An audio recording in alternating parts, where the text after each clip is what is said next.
Sean, tu as accepté d'illustrer l'ouvrage Le Grand Plongeon sur le baptême. Oui. Chacun des dessins, comment tu t'es inspiré pour les faire et pour plonger dans toutes les dimensions du baptême? Alors, Laurence Belling, qui a commandé ces dessins, m'a envoyé les textes que j'ai lus attentivement. J'ai fait des croquis en lisant les textes. Et ensuite, j'ai regardé dans mes archives, parce que j'avais fait beaucoup de dessins sur les baptêmes à une autre époque. Et je mettais ensemble les deux travaux, le passé et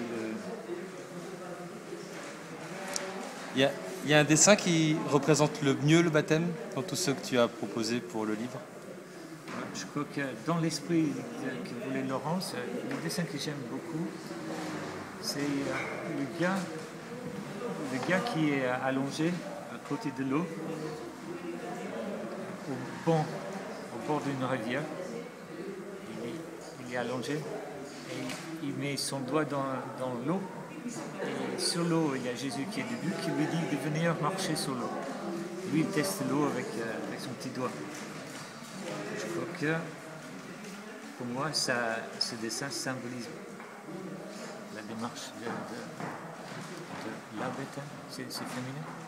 Le baptême. Tu vois, j'ai perdu mon français. Est-ce que ça t'a obligé à revisiter, du coup, ce baptême? Sur le plan personnel, non. Sur le plan graphique? J'ai retravaillé le thème du baptême. Je crois qu'il y a le baptême couvre beaucoup de grands thèmes. Alors, tu m'as fait mon... Non. Je crois qu'on est au milieu d'un entretien.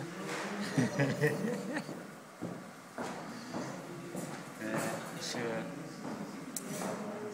répète la question. Est-ce que ça t'a fait retravailler le baptême sur le plan graphique?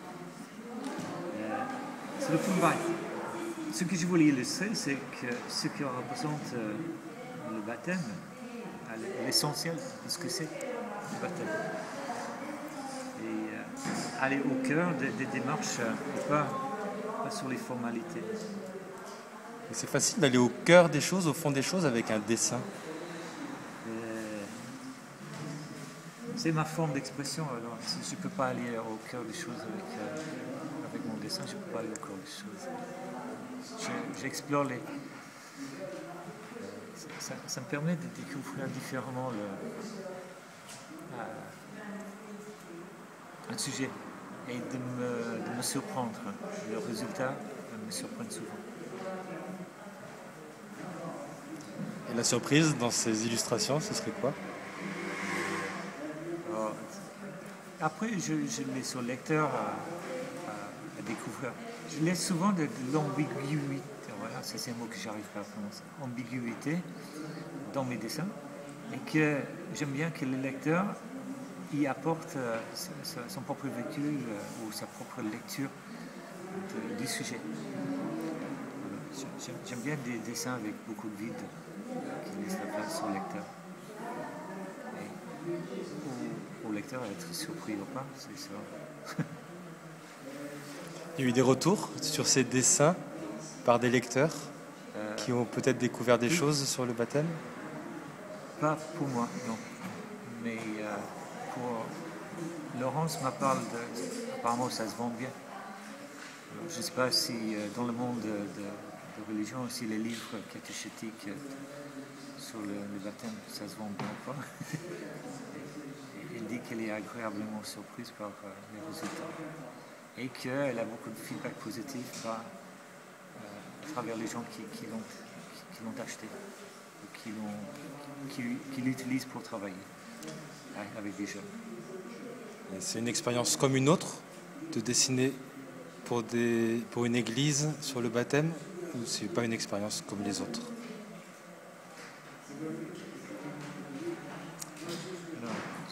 Moi, j'ai une approche à chaque sujet qui est...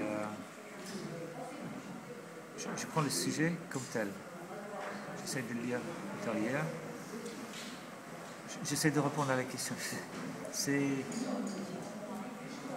J'approche ça ce travail comme j'approche les autres. Mais derrière ça, moi j'ai un vécu du monde du christianisme et de ces sujets qui se rajoutent à ce que je peux apporter au sujet. J'ai déjà des réflexions par le dessin. Non, je ne sais pas si je réponds à ta question là. Merci, Sean.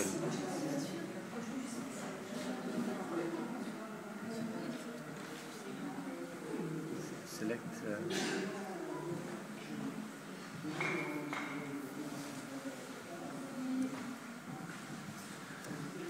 Ça te va ça? Check. Scan the parents.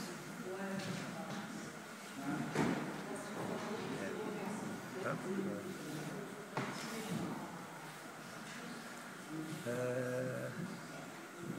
Bonjour madame.